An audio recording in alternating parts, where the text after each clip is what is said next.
샬롬 반갑습니다. 오늘부터는 새로운 파트 출애굽기 이야기 속으로 들어가 보도록 하겠습니다. 다 같이 성경책 펴시고 같이 따라 읽으면서 말씀 속으로 집중해 보도록 하겠습니다.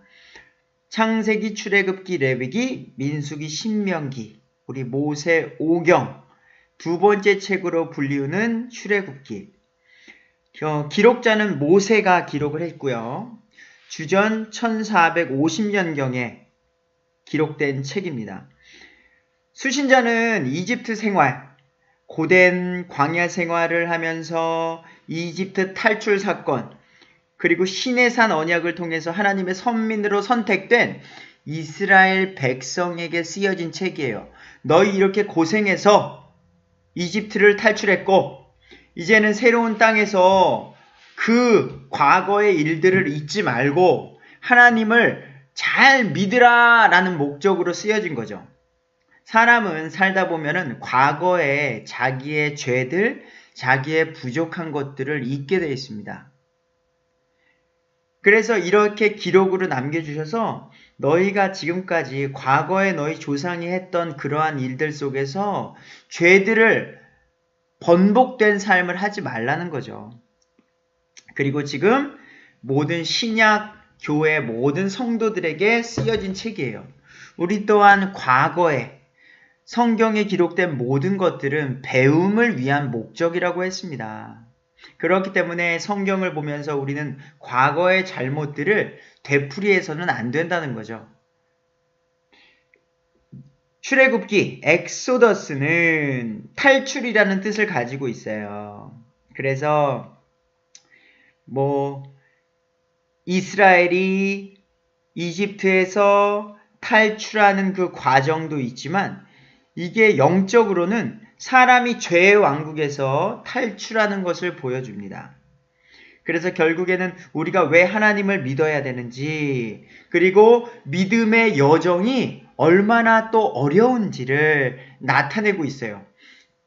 그 가운데 믿음을 지키는 순종하는 사람은 하나님이 바라는 출애굽기로 말하면 가나안 땅이요. 우리 신약교회 시스템은 영적으로는 하나님께서 주시는 영원한 나라에 갈 수가 있게 되는 거죠.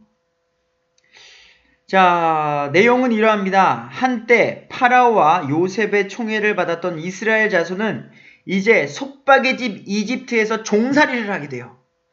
요셉의 그 시대 때 살았던 그 이스라엘 백성이 아니라 이제는 요셉을 알지 못하는 새로운 왕이 나타나게 되고 시간이 지나감에 따라서 그 이집트 히브리 사람들이 종살이를 하게 돼요. 하지만 그 가운데 하나님의 권능 속에서 자신의 선미를 구속하시는 그러한 내용들이 있어요. 그래서 출애굽기를 보면은 아주 스펙타클한 한 편의 영화, 한 편이 아니죠. 아주 장편의 영화를 보는 듯한 이야기들이 쏙쏙쏙 들어가 있다는 것을 기대해 주시면 되겠습니다. 그러므로 출애굽기에 들어있는 가장 중요한 사실은 하나님께서 아브라함에게 그 씨를 번성케 하시겠다고 우리 창세기 12장에서 약속했죠. 그러한 것들을 이루시는, 그러니까 하나님의 말씀은 살아있고 운동력이 있다는 것. 하나님의 말씀은 영감으로 쓰여진 거예요. 그래서 아브라함에게 하신 그 언약의 말씀이 아브라함 때에는 작게 아브라함이 이삭을 낳고 야곱을 낳고 그리고 12아들을 낳아서 이스라엘이 되고, 이게 하나님이 아브라함 때에 지금 바로 하시는 게 아니라 하나님의 때에 하나님의 경륜에 맞는 그 시기에 역사하시는 거예요. 이러한 것들을 성취한다는 것이죠. 출애굽기 전체를 통해서 우리 신자가 마귀의 왕국인 영적 이집트를 떠나서 세상이라는 광야를 통하여 승리의 가나안에 들어가는 여정과 더불어 이 여정 속에서 발생하는 각종 사건을 통해서 우리는 배우고 느끼고 경험할 수 있게 된다는 겁니다.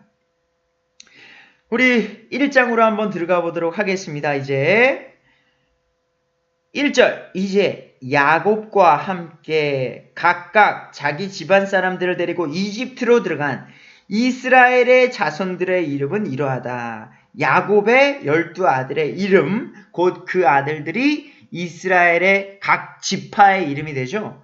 르우벤 지파, 시므온 지파, 레위 지파, 유다 지파 이런 것처럼 2절 르우벤, 시므온과 레위와 유다와 이사갈과 스불론과 베냐민과 단과 납달리와 갓과 아셀과 이미 요셉이 이집트에 있었으므로 야곱의 허리에서 나온 모든 혼이 70혼, 70혼이더라.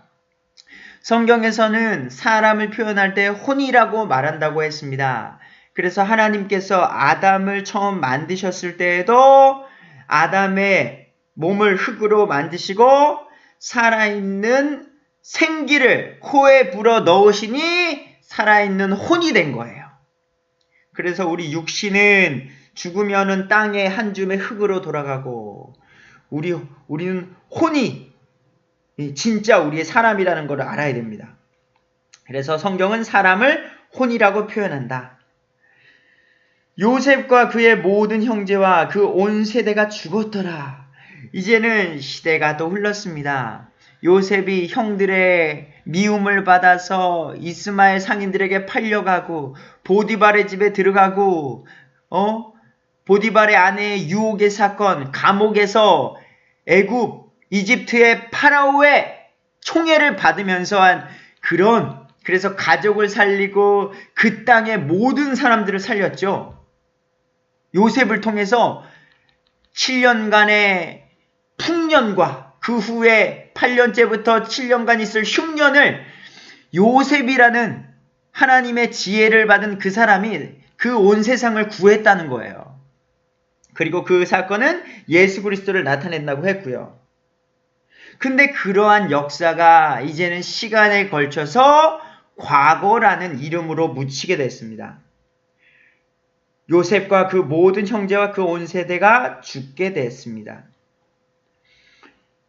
이스라엘의 자손이 다산하고 풍성하게 불어나 번성하며 힘이 강하게 되어 그 땅이 그들로 이스라엘 사람들로 가득하게 되었더라. 아멘. 창세기 12장에 하나님께서 아브라함을 부르시면서 이렇게 언약을 맺어주셨습니다. 내가 너로부터 아브라함으로부터 큰 민족을 만들고 너에게 복을 주어 너의 이름을 크게 하리니 네가 복이 되리라. 큰 민족을 만들겠다고 하신 그 말씀이 출애굽기 1장 7절에 이스라엘 자손이 다산하고 풍성하게 불어나 번성하며 힘이 강하게 되어 그 땅이 그들로 아브라함의 후손인 그들로 가득하게 되었더라. 아멘. 말씀이 성취된다는 것은 하나님께서 2000년 전에 이 땅에 오셨죠. 그리고 우리 죄를 위해 나와 여러분들을 모든 사람을 위해 대신 십자가에 죽으셨습니다. 그리고 예수님을 믿는 모든 자들을 위해 자녀 삼아 주신다고 하셨고 그리고 승천하셨습니다. 그리고 내가 다시 오겠다고 하늘로 올라가신 것처럼 다시 오시겠다고 하셨어요. 마라나타 아멘 주 예수여 어서 오시옵소서.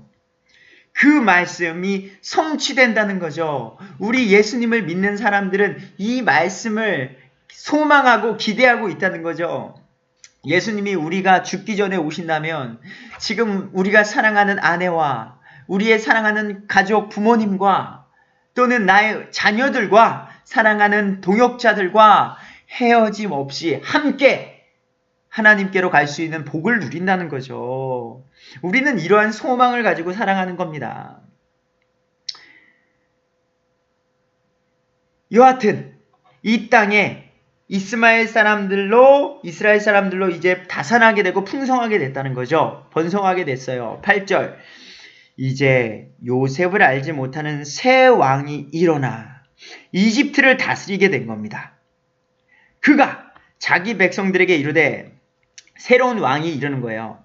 야 여봐라 이스라엘 자손의 백성이 우리보다 더 많고 강하다. 이거 어쩌면 좋겠느냐. 그들이 우리를 공격해서 쿠데타, 반역을 일으키면 어떡하냐. 우리가 그들을 더 지혜롭게 다뤄야겠다. 지혜롭게 다룬다는 게 더욱더 아껴주고 사랑해주고 융화되는 게 아니라 정치적 억압으로 그들이 우리에게 까불지 못하도록 정치적으로 억압을 하겠다는 거예요. 왜? 그들이 우리의 원수들과 연합해서, 그러니까 이스라엘이 원수들과 연합하여 우리에게 반역할까 염려한다는 게 10절 내용이에요. 그러므로 대책을 내오는 겁니다.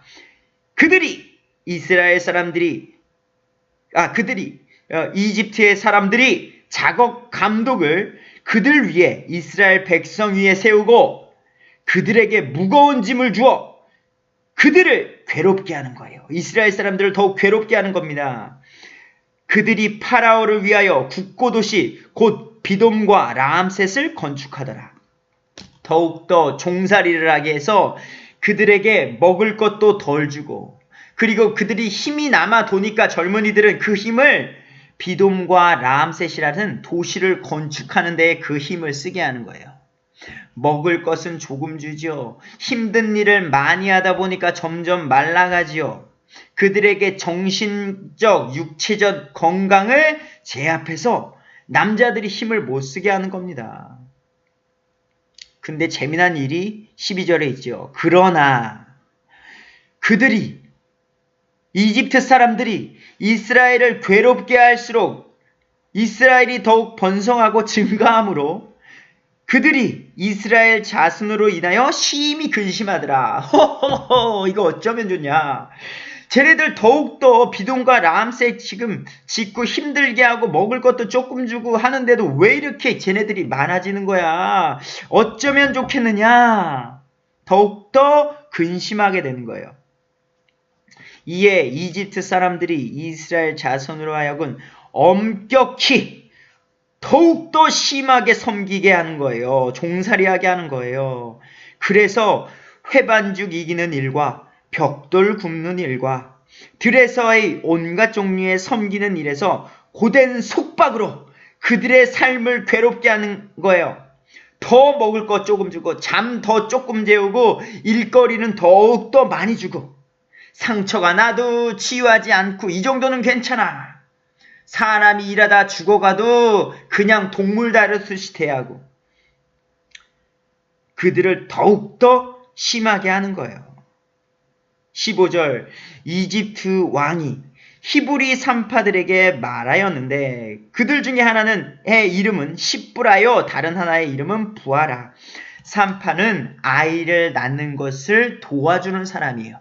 지금은 산후조리원이니 산부인과니 의료기술이 발달되어 있지만 저희 어머니 시대만 하더라도요, 집에서 아이를 낳았단 말이죠. 그러면은 그 아이 낳는 것을 도와주는 사람이 있었어요. 그런 사람들을 산파라고 했습니다. 십부라 부하라는 그 산파가 있었습니다.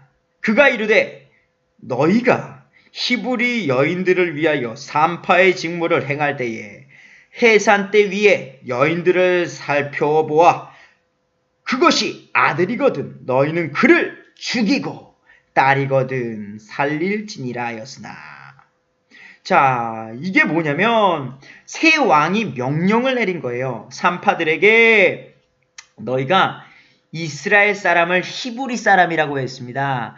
그 히브리 사람들이 여인들이 아이를 낳을 때에 아들이거든 너희 산파들은 그를 죽여버려라 라는 명령을 내린 거예요. 무시무시하죠. 저도 아들이 한 명 있습니다. 근데 제 아들이 이때 당시에 태어났다면 그냥 죽는 거예요. 내 사랑하는 이 아들을. 너무나도 무서운 정책을 펼쳤던 시대인 거죠. 그러나 17절에 산파들이 하나님을 두려워하여 이집트 왕이 자기들에게 명령한 대로 하지 아니하고 산의 아이를 살려두니라. 아멘! 아멘! 이게 그리스도인들의 믿음이고 바이블 빌리버, 우리가 바라고 소망하는 믿음입니다. 세상이 어찌되건 우리는 하나님을 두려워하고 하나님께서 하시는 그 말씀을 지키려고 하는 게 우리의 믿음이라는 거죠. 기억하세요? 창세기 39장 9절의 말씀. 요즘 대한민국에서는 음란과 이런 타락적인 어떤 성적 유혹에 많이 넘어가고 있습니다. 세상, 인터넷, 뉴스, 매스컴, 지금 최근에 유명 아이돌이 마약과 그리고 음란물 동영상으로 세상을 힘들게 하고 있습니다. 저는 개인적으로 성폭력, 가정폭력 상담사 국가 자격증이 있습니다. 왜냐하면 이 시대가 너무나도 음란과 음주 가무에 중독되어 있기 때문이죠. 그리고 이곳에 젊은 아이들이 지적 판단 능력, 옳고 그름의 분별력이 없는 젊은이들이 지금 매스컴 등을 통해서 너무나도 거기에 중독되어지고 있기 때문입니다. 스마트폰의 빠른 전달로 인하여서 봐선 안 될 것들을 너무나도 쉽게 접하게 되고 그것에 중독되어지기 때문이에요. 저도 청소년 시기가 있었기 때문에 그런 성적 유혹에 대한 마음은 이해합니다. 하지만 이해하지 못할 선이 있다는 거죠. 폭력, 언어 습관, 우리의 행동, 그리고 그 모든 것들이 넘어선 안 될 선이 있다는 겁니다. 근데 그 선을 넘어서 너무나도 위험한 죄 가운데로 중독된 그 모습이 너무나도 슬프다는 거죠. 하나님은 이러한 죄들 가운데 분명히 말합니다.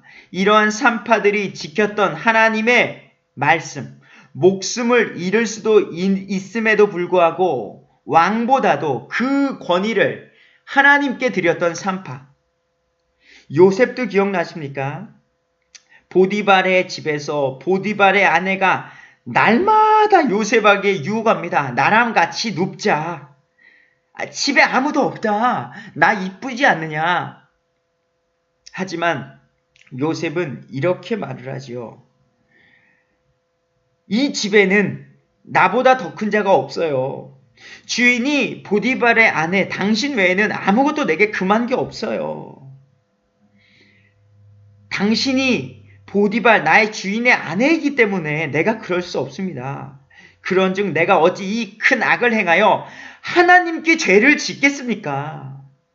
보디발에게 죄를 짓기 이전에 그러한 행동, 그러한 음란은 하나님께 죄를 짓는 것이기 때문이에요. 우리는 모든 생활의 영역에 있어서 말과 생각과 행동이 하나님께 죄를 짓지 않도록 우리는 노력해야 될 것입니다. 때론 유혹에 넘어진다 할지라도 빨리 일어서서 회개하시고 다시 돌이키시는 거예요. 여기 산파들은 하나님을 두려워했다는 겁니다. 그래서 이집트 왕이 명한 대로 하지 아니하고 사내 아이를 살려두었다는 거죠. 결국에는 어떻게 되겠습니까? 그 아이들이 자라다 보니까 왜 이스라엘 히브리인 남자 아이들이 왜 살아있는 것이냐 알게 되고 이집트의 새 왕은 산파들을 불렀겠지요. 산파, 왜 이렇게 된 거냐? 왜 사내 아이들이 살아있느냐? 19절에 산파들이 파라오에게 말하는 거예요. 새 왕입니다. 그에게 이르되 히브리 여인들은 이집트 여인과 같지 않고요. 막 건강하고 생기가 넘쳐서 저희가 아이를 받으러 가기 전에 아이를 벌써 해산해 버렸습니다. 저희가 딱 보고 남자아이면은 죽이려고 했었는데 너무 건강하다 보니까 생기가 넘쳐서 저희가 가기 전에 남자아이를 먼저 낳고서 숨겼습니다. 그래서 저희들은 막을 수가 없었습니다. 이렇게 지혜롭게 말하니 20절 이러므로 하나님께서 그 산파들을 선하게 대우하시니 백성이 번성하고 시임이 강하게 되었더라. 그러니까요, 여러분, 하나님께서는요, 하나님의 역사하심 속에 누구를 순종하고 목숨 바쳐 믿음을 지키는 사람을 통해 역사하시는 거예요. 자꾸 하나님께 기적을 바라시는 분들이 있습니다. 물론 때때로 하나님의 역사에 맞춰서 기적을 일으키시기도 합니다. 하지만 하나님께서는 순종하는 사람, 지금도 이 당시에 그 남자 아이들이 살았던 이유는 목숨 걸고 왕의 명령을 어기고 하나님의 생명을 소중히 여겼던 이 산파들의 믿음 때문에 그 히브리 남자아이들이 살은 거예요. 우리도 이 시대에 이 목숨 바쳐서 믿음을 지킴으로 인해서 어느 누군가가 이 믿음을 또한 지킬 수 있는 거예요. 어느 누군가가 목숨 걸고 하나님의 말씀을 전해야 그 말씀은 살아있어서 그 말씀이 어느 누군가를 살릴 수 있다는 거죠. 그래서 디모데후서 4장 말씀 기억하세요? 때를 얻든지 때를 얻지 못하든지 복음을 전하라는 거고요. 자, 다시 본문으로 들어오도록 하겠습니다. 21절 산파들이 하나님을 두려워하였으므로 그분께서 그들의 집을 세워주셨더라. 아멘. 여러분, 하나님을 두려워한다는 걸 우리가 무슨 땅패 조직 집단에서 아유 형님 이런 두려움이 아니에요. 우리는 아바 아버지라고 불러요. 아바 아버지. 아빠예요 아빠. 제 아들이 있는 것처럼 아빠 과자 사주세요. 아빠 놀아주세요. 평상시에 아빠는요 아주 편안한 사람이에요. 우리 아바 아버지는요 우리가 일상생활할 때는 너무나도 편해요. 그런데 언제 아버지를 두려워할까요? 아버지의 말에 불순종했을 때예요. 거룩하신 하나님께서 우리가 하나님을 두려워하는 그 순간이 있어요. 그 순간이 뭐냐? 이것은 우리 사람이 본능적으로 알 수 있어요. 이것은 해선 안 되는 말인데, 이것은 해서는 안 되는 행동인데, 이것은 해서는 안 되는 그 무엇인데, 그게 우리가 느껴질 수 있다는 거예요. 히브리 산파는 그걸 느낀 거예요. 태어난 아기를 죽이면 안 되는 걸 알았어요. 이건 하나님께서 옳다고 여기지 않는, 죄라고 여기는 분명한 것이기 때문에 그러한 것에 하나님을 두려워했다는 표현이지 평상시에 하나님을 두려워하는 그런 삶이 아닙니다. 평상시에는 너무나도 사랑하시는 우리 하나님, 신실하신 하나님, 사랑의 하나님, 나의 죄를 대신해서 죽으신 하나님이라는 것을, 예수님이라는 것을 우리는 잊으면 안 될 것이에요. 그래서 그분들께서 그들의 집, 믿음으로 하나님의 말씀을 지켰던 그 집을 세워주셨더라. 아멘. 22절 파라오가 자기의 온 백성에게 명하여 이르되 너희는 아들이 태어나거든 다 강에 던지고 딸은 다 살려두라 하였더라. 더욱더 정치적으로 강한 압박과 제재가 있는 거예요. 이제는 더욱더 강력하게 아들이 태어나거든 그냥 강에 던져버리라는 거예요. 그래서 남자아이가 태어났다 하면은 그냥 군인들이 강제로 뺏어가는 거예요. 엄마 아빠는 울고불고 난리 나겠죠. 내 아들 내 아들. 하지만 정치적으로 그렇게 법으로 제정해버린 거죠. 하지만 딸들은 살려두라. 딸들은 대항할 힘도 없고 연약하기 때문에 그냥 집안일 하고 나랏일 하고 이런저런 일로 쓰임 받을 수 있는 존재니까요. 이러한 배경 속에서 2장의 이야기가 이어집니다. 바로 모세가 태어나는 거예요. 근데 모세는 누구였어요? 남자아이였어요. 그럼 이러한 배경 속에 모세는 어떻게? 강에 던져야 됩니다. 과연 모세는 어떻게 될까요? 우리 다음에 2장 이야기 속으로 들어가 보도록 하겠습니다. 샬롬.